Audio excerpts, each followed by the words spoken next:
Hello everyone, welcome back. Today we're going to have a fun little discussion about why Star Wars Stormtroopers always miss. Okay, in the movies they can't seem to hit anything. And the obvious answer to that is, well, the directors and writers need them to miss, because if the main characters got killed in the opening scene, you wouldn't have a story to write about. Okay, so that's the obvious answer. They need them to stay alive, so the stormtroopers have to miss. But let's go beyond that and come up with a theoretical reason why they would be such bad shots. Okay, now, why are we talking about Star Wars today? Well, here's the thing. One of my core missions, the reason why I became a gun instructor, is that I don't want to just be preaching to the choir. I want to recruit and bring new people into our sport, into the gun community. Okay, so that's why I'm always reaching out to different groups. And here with Star Wars, we've got something in common, because Star Wars is basically a fictional war movie. Okay, it's a war that just happens to be somewhere else, right, in a galaxy far, far away, a long time ago, that sort of thing. Now, by the way, I am not like a super Star Wars fan. I've seen every Star Wars movie at least twice, but I'm not like a super fan where I'm like walking around with Star Wars shirt on, stuff like that. But I mean, I have enjoyed the franchise. I've been watching over the years. Some movies I liked more than others. Some I didn't like that much, but whatever. But what I wanna, so basically this video is kind of, it is not intended so much for the hardcore gun guys out there. This video is basically, reaching out towards the Star Wars fans and trying to bring them into our sphere, because, like I said, it's a war movie. It's a fictional war movie, and both sides are using guns. Okay, and Star Wars is basically a movie about good guys with guns defeating bad guys with guns. Okay, so that's what So we got some common ground there. Okay, so let's talk about why the Stormtroopers are always missing. Okay, so when you think about it, okay, the stormtroopers are wearing armor. I don't know what the point of the armor is, because every time they get hit, they get killed. So we'll talk about that later on. But the stormtroopers are wearing armor, and basically, especially around their head, they've got lots of armor around the head. So it is really hard to bring the head down to the gun and get behind the sights to aim. Okay, the so-called good guys in the movie, they're not wearing armor. Okay, so they are able to bring their heads down and basically get the sights on target, hit the target. So now, how is it? I mean, is it even possible for the stormtroopers to ever hit anything? Well, they do have. If you look on top of the guns, they always do have some type of a scope. Okay,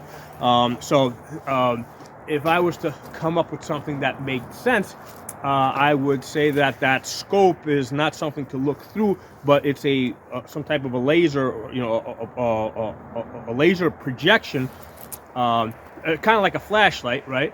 That emits a beam that they're able to see on a display inside of their helmet. Okay, so and obviously it's not a visible beam, but it would be some type of an IR laser that they're able to see through their visor. And if we look at people that train with modern day night equipment, okay, they're basically, they got their nods on.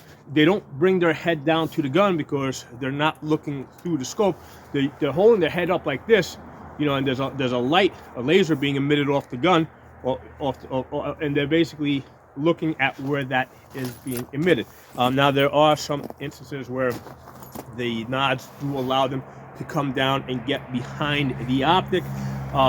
Again, if you have a big helmet like the stormtroopers have, you're not going to be able to do that. Okay? So that would be a logical reason why the stormtroopers are always missing, because they're not looking through the sights of their scope.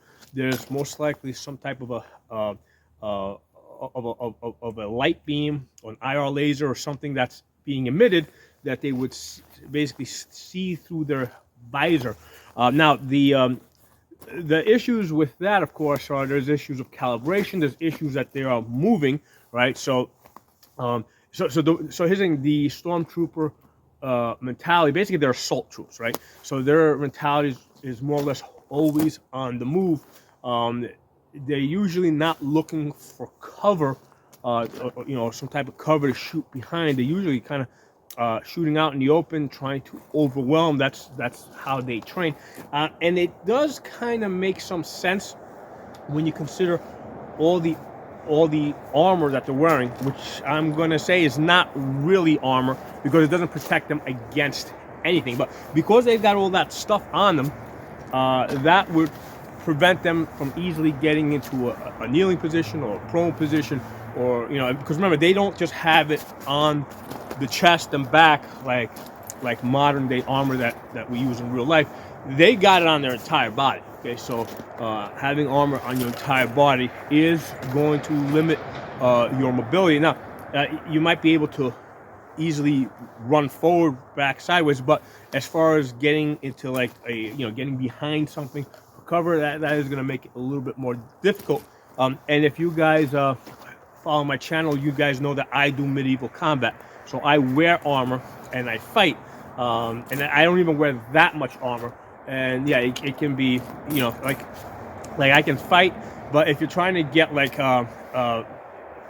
sometimes, like if I'm trying to climb into the back of my truck while wearing the armor to get something, all right, because normally if I go to one of these fighting events, I have stuff in the back of the truck, and maybe I'm wearing my armor and I need to go get it. Well, it's not so easy to climb in the back of the truck when you've got armor on. Okay, it gets, you're a little bit more clumsy. You're definitely a little bit slower.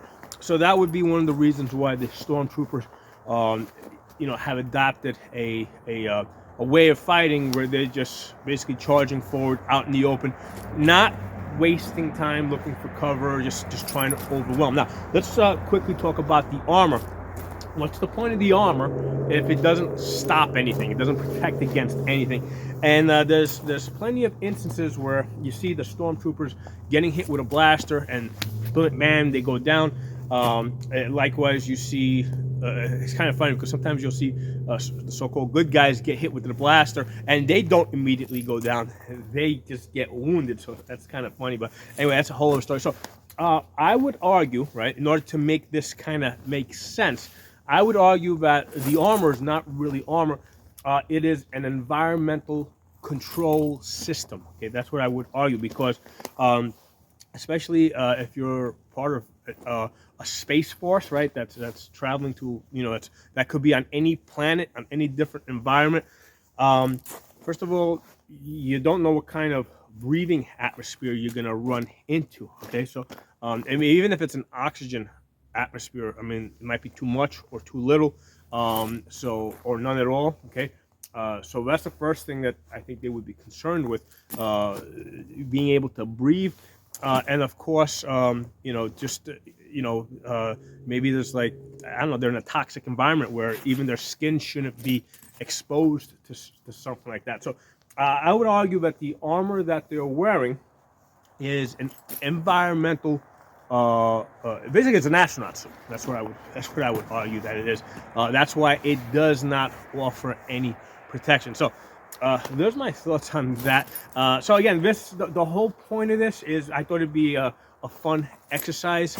Obviously, we're talking about fiction here, so the writers can make up whatever they want. But I thought it would be interesting to try and apply some, I don't know, real world reasoning to what's happening, which kind of has been the trend. Okay, when Hollywood does a lot of these fictional movies, a lot of times they try to, they try to some extent at least, to keep to some reality, right, or to make it somewhat realistic within the context of that world. And yes, Star Wars at times hasn't done a very good job of even staying within the reality of the world that, of their universe, but that is what it is. There's a really good series I've been watching called Andor. Okay, now in order to watch this series, I do a lot of fast forwarding, okay, because there are a lot of really slow scenes that I don't have the patience for, and I do a lot of fast forwarding. But one of the interesting things that that I like about this series that they've done is that they've introduced a realism that I've never seen before, where there's less of a separation. It's not so clear cut who's the good guys and who's the bad guys. Okay, because they're kind of presenting the Empire kind of like as big, big corporations that are just trying, where people are just trying to get by and move up, and succeed, right? So on the one hand, they're presenting the Empire as a large corporation, where people working for it are just trying to succeed in life. Okay, so that's interesting. And on the other side, they're presenting the rebels for realistically, in the sense that in order to have a realistic revolution, right, you have to do bad things. Okay, you got to do bad things. So there's a couple of scenes in there where the lead character, he kills unarmed people.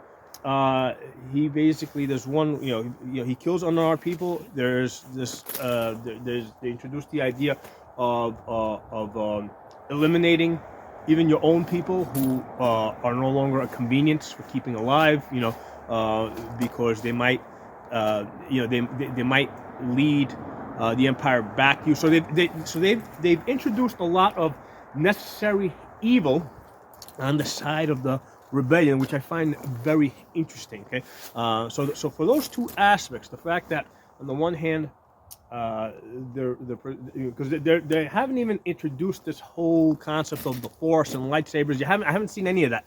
Okay, they're actually keeping it somewhat real in that sense. So the Empire is being presented like almost like a large corporation, and the rebellion is really being presented as rebels, right? Rebels doing rebel things, which basically means doing whatever you got to do to succeed. Okay, which again is something that I have not seen in the earlier movies, at least not to the extent that I'm seeing it in this one.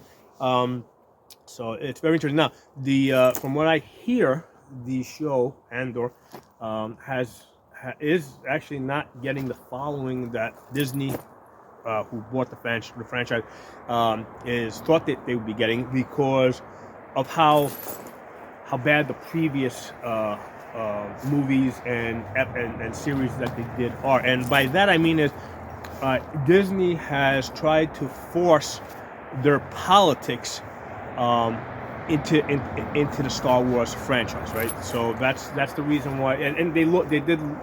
Not only did they lose a lot of a following, and a lot of the fans, I think, dropped off, but it kind of changed the flavor of it, Now, just to give you an example, because I actually went back and I started watching the very first one, right? The New Hope movie. I haven't seen that. I mean, I've probably seen it like 3 or 4 times in my whole life. Maybe 4, maybe 5 times in my whole life. A lot of times it's like you're over somebody's house and that's just what they're playing, so you're watching it. And so that's why I've seen it, several times like that. In fact, there was one time when I was in my 20s, early 20s, there was a club that I used to go to. It was like a multi-level club, and they actually had it playing in the background on a large screen. No sound. They just had it playing in the background. So anyway, but that was an interesting thing. But anyway, what I was gonna say, because I totally got sidetracked here and lost my train of thought with this. But yeah, I went back and I was watching the first one, and just to give you guys an example, on the one hand, you see Leia being presented as a pretty tough girl, but like later on, you see that, for example, like when she has to cross a bridge, you see Luke, basically pick her up and hold her and do the Tarzan swing across that bridge. Again, showing that, hey, she's kind of dependent on the hero. So even though they were presenting a tough girl, they didn't like completely take away her womanhood, right, and try to turn her, now, aside from the fact that, all right, forget about the fact that there's no way that a 17-year-old boy can hold himself and a woman one-handed while swinging, because he's just not going to have the grip strength. Forget about that for a second, but just what I'm trying to say here is that they weren't, like, if there was any elements of strong, tough women or equality or any of the political stuff that Hollywood is pushing these days. They were kind of incidental. Okay, it wasn't like the core idea of the movie. It wasn't like the whole movie was built around that. It was just like, okay, yeah, they added a little bit here, but like later on they contradicted it. Whatever. But the movie wasn't built around that. So with some of the movies that they've made in the last, I guess, in the last 8 years or so, they've kind of been built around politics, right? They've been built around the modern day politics, and then it kind of completely lost its flavor, and people have been moving away from that. But in this one, the one that they're doing now, and this Andor one, I get the sense that they're basically trying to go in a totally different direction. They're seeing that pushing politics and like shoving politics down our throats, all right, or just down the throats of the viewers, is not very successful. People just don't appreciate it. You can have your political views independent of what you're seeing in the movie. Okay, so anyway, like I said, the reason why I'm doing this movie is because at its heart, Star Wars is a war movie. Okay, and I thought we would have some common ground across the board with the typical Star Wars fans, right? Because the Star Wars is full of blasters, guns, all sorts of good stuff. And I'll say this, that the Second Amendment, right, the right to bear arms, applies to past weapons, current weapons, and future weapons. Okay, so in the future, when they're making laser blasters, that's covered by the Second Amendment. We all have a right to own those weapons. Okay, and of course, at the if you look at the theme of Star Wars, it's about people, with fighting basically big government with small arms. Okay, so very interesting concept. So I hope you guys enjoyed this. And like I said, my goal is to reach out to new people, non-gun owners, and turn them into gun owners. Okay, so we'll talk again soon. And please do subscribe to the channel if you just stumbled upon this video for the Star Wars title, so we can you'll continue to hear lots of gun-related stuff and Second Amendment stuff and stuff like that. Talk to you all soon.